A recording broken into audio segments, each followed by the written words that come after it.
करेंगे कि मनीष कश्यप कब तक जेल से बाहर निकलेंगे और मनीष कश्यप के बारे में क्या कहना चाहते हैं। तो आपसे मेरा पहला सवाल है कि मनीष कश्यप को सभी लोग कहते हैं कि तेजस्वी यादव ने जेल में डलवा दिए हैं, क्या इस पर आप क्या कहना चाहते हैं? देखिए, सबसे पहले तो हम ये कहना चाहेंगे कि जिस तरह से चल रहा है सोशल मीडिया पे, लोग कह रहे हैं कि मनीष कश्यप को तेजस्वी यादव ने जेल में डलवाया है। इस बात में कितनी सच्चाई है मुझे नहीं पता। लोगों का ऐसा मानना है, लोग मान के चल रहे हैं तो हम भी मान के चल रहे हैं। क्योंकि जब मनीष कश्यप की गिरफ्तारी हुई थी उससे पहले एक वीडियो वायरल हुआ था जिसमें उन्होंने कहा था कि हम 180 दिन में सरकार को गिरा देंगे। उस चीज़ को लोगों ने कहीं ना कहीं अपने दिमाग पर ले लिया कि भाई तेजस्वी यादव ने ही मनीष कश्यप को जेल में डलवाया। अच्छा, आपको तो आप सुनिए, तो ऐसा हम मान के चलते हैं कि ये तो खैर जांच का विषय है, कौन करवाया नहीं करवाया। लेकिन हाँ, एक बात तो स्पष्ट है कि मनीष कश्यप को जेल में जो डलवाया गया है, कहीं ना कहीं राजनीतिक षड्यंत्र के तहत उसको फंसाया गया है और जेल में डलवाया गया है। अच्छा, आप भी डलवाए। अच्छा, आप भी एक रिपोर्टर हैं, तो क्या आपको लगता है रिपोर्टिंग के दौरान आप किसी सरकार को धमकी दे सकते हैं या चाहे उनके सरकार गिराने की बात कर सकते हैं, क्या ये वाजिब है? नहीं, देखिए कुछ गलतियां मानवीय भूल कह सकते हैं, कुछ गलतियां सब, अरे भैया हम लोग इंसान हैं ना, हम लोगों से गलती नहीं हो सकता है। तो मानते हैं मनीष कश्यप से भी कुछ गलतियां हुई हैं। उसको सोशल मीडिया पे इस तरह का बयानबाजी नहीं करना चाहिए था कि 180 दिन में सरकार गिरा देंगे। एक रिपोर्टर बतौर रिपोर्टर, पत्रकार इस तरह का बात करे तो शोभा नहीं देता है, लेकिन आवेश में आकर वो बोल दिया, जज्बाती बन गया, तो उस चीज़ को सीरियसली ले लिया।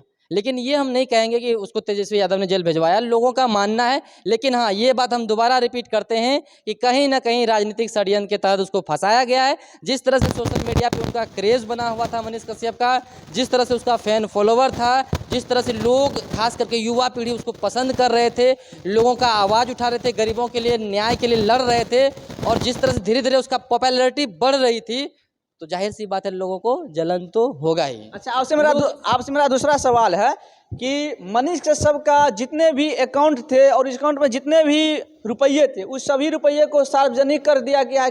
ये क्या पुलिस प्रशासन ने जो क्या सही किया? देखिए, ये सब देखिए, कहीं ना कहीं एक चीज़ हम कहेंगे कि जिस तरह से मनीष कश्यप के का बैंक अकाउंट को सार्वजनिक किया गया, नहीं अकाउंट जानकारी, बैंक अकाउंट कोई बड़ा गुंडा होता है, टेररिस्ट होता है, आतंकवाद होता है, या फिर कोई फरार चल रहा होता है, वैसे लोगों का बैंक अकाउंट सार्वजनिक होता है और उसके अकाउंट को सील किया जाता है। और उसका कहीं ना कहीं कारण होता है कि मान के चलिए आप हैं, आप बहुत बड़ा आतंकवादी हैं, आप भागिएगा, यहाँ वहाँ जाइएगा, और हम क्या किए, आपके अकाउंट को सीज कर दिए, तो फाइनेंशियली आपको पनिशमेंट कर रहे हैं। आपके पास पैसा ही नहीं रहेगा तो आप विदेश भागिएगा कैसे? अच्छा, मनीष कश्यप किसी को मर्डर नहीं, मेरा बात को पूरा करने दीजिए। तो इसलिए किया जाता, तो बड़े बड़े आतंकवादियों का, टेररिस्ट जो होता है, या फिर अंडरटेकर होता है, डॉन जिसको बोलते हैं, वो सब, उन लोगों का अकाउंट को फ्रीज किया जाता है ताकि वो बाहर भाग नहीं सके। लेकिन मनीष कश्यप के साथ जो ये हुआ, सरासर नाइंसाफ़ी हुआ है। वो कहाँ भाग रहा था, भाग के कहाँ जाता वो दूसरा गलत तो हुआ है ना। हम मेरे हिसाब से गलत हुआ है। हम सबकी तो बात नहीं करते हैं, जहाँ तक मेरा मानना है कहीं ना कहीं ये गलत हुआ है। वो कोई गुंडा नहीं था ना, अकाउंट फ्रीज कर दिया आप उसका, तो गलत हुआ है। हम आज़ाद देश में रहते हैं तो आज़ादी से रहना मेरा हक है। बिल्कुल बिल्कुल। अच्छा, आपसे मेरा तीसरा सवाल है, इस समय मनीष कश्यप तमिलनाडु के मथुरई जेल में बंद है और उनके किस स्थिति में है ये कोई जानता नहीं है। बाकी कुछ लोग गए हैं तो उनका स्थिति का अनुमान करके बताए भी हैं, लेकिन आपको क्या लगता है उस जेल से मनीष कश्यप कब तक बाहर निकलेंगे? देखिए, जैसे कि पहला सवाल आपने कहा कि मनीष कश्यप मदुरई जेल में है, तो आपको पता होना चाहिए कि मदुरई जेल कहाँ है ना, तमिलनाडु में है ना। तो आपको पता है ना कि भाषा का प्रॉब्लम है, तो जाहिर सी बात है कि जिस स्टेट में भाषा का प्रॉब्लम है वहाँ पर कठिनाई तो होगा ही।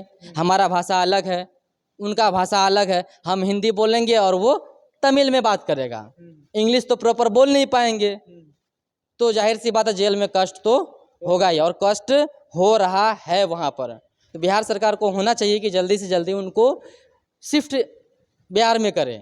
बिहार का अपने स्टेट में रहेंगे तो जैसे भी रहेंगे, उनको कम से कम खाना पीना, रहन सहन में थोड़ा सा सुविधा मिल सकता है। बिल्कुल। अच्छा, आपसे मेरा लास्ट सवाल है, जैसे कि इस समय मनीष कश्यप की माँ बहुत परेशान है और उस माँ ने उस मनीष कश्यप के बेटे के आंखों में बहुत सारे अरमान देखे थे और अपने आंखों में भी बहुत सारे अरमान सजाई थी, लेकिन वो पूरा नहीं हो पाया। तो उनके माँ के बारे में आप क्या कहना चाहते हैं?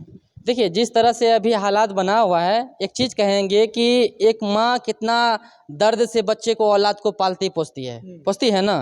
कितना उसका ये रहता है, सपना रहता है हमने बच्चे को पढ़ाएंगे लिखाएंगे, इंजीनियर बनाएंगे, डॉक्टर बनाएंगे, कुछ मतलब जो भी होता है बनाएंगे। मनीष कश्यप क्या किया, उसके सपनों को चूर चूर कर दिया माँ को, उसके रास्ते पे नहीं चला। वो क्या किया, समाज के लिए लड़ना शुरू कर दिया। यही तो उसका बेवकूफ़ी है मनीष कश्यप का। नहीं लड़ना चाहिए था समाज के लिए। उसको क्या कहिएगा, बेवकूफ़ इंसान है। नहीं लड़ना था उसको, लोगों के लिए नहीं लड़ना था, गरीबों के लिए मसीहा उसको नहीं बनना था, और वो बन गया। उसी का परिणाम उसके माँ को भुगतना पड़ रहा है। क्या करिएगा, बेबसी लाचारी की जिंदगी जीना पड़ रहा है। बाकी जिनके माँ के सपोर्ट में बहुत सारे लोग हैं, पूरे बिहार है, और पूरे भारत का जनता जिस तरह से मनीष कश्यप के साथ हुआ है आज, हमको नहीं लगता आगे चल के भविष्य में कोई मनीष कश्यप के जैसा कोई दूसरा तैयार होगा। आज के समय में जिस तरह से आप देखिए, डिजिटल मीडिया का कौन पहचानता था, बताइए तो? कोई जानता था? मेरा बात पूरा करने दीजिए, आप माइक नहीं हटाइए। डिजिटल मीडिया को कोई पहचानता था? नहीं पहचानता था। मनीष कश्यप वो इंसान था जिन्होंने एक अनपढ़ लोगों को भी माइक उठाना सिखा दिया कि तुम अपने अधिकार के लिए लड़ो, आवाज़ उठाना सीखो, भ्रष्टाचार के खिलाफ आवाज़ उठाओ, शासन प्रशासन से लड़ो, सरकार से लड़ो, अपना अधिकार मांगो। मनीष कश्यप सिखाया, नहीं तो किसी की हिम्मत नहीं थी कि माइक उठा ले। आज का देखिए, 20 साल का लड़का माइक उठा के सवाल पूछना शुरू कर देता है। किसके बदौलत? वो हौसला देने वाला मनीष कश्यप था, और वो हौसला को सरकार ने तोड़ने का काम किया। अब नहीं लगता कोई दोबारा उठ भी पाएगा। चलिए, इस समय हम बात कर रहे थे मनीष कश्यप को लेकर, और मनीष कश्यप के बारे में पूरे बिहार के जनता क्या सोचती है, बाकी आप लोग क्या सोचते हैं, इस सारे बातों का कमेंट सेक्शन में अपना राय विचार जरूर रखिएगा। बाकी जैसे इसी तरह आप लोगों के लिए हम हमेशा वीडियो बनाते रहते हैं। चैनल पे पहली बार है सब्सक्राइब कर दीजिएगा, पेज पे पहली बार है फॉलो कीजिएगा। इस वीडियो को ज़्यादा से ज़्यादा शेयर कीजिएगा, ताकि ज़्यादा लोगों के पास पहुँचे और ज़्यादा लोगों को जानकारी मिले। जय हिंद, जय भारत।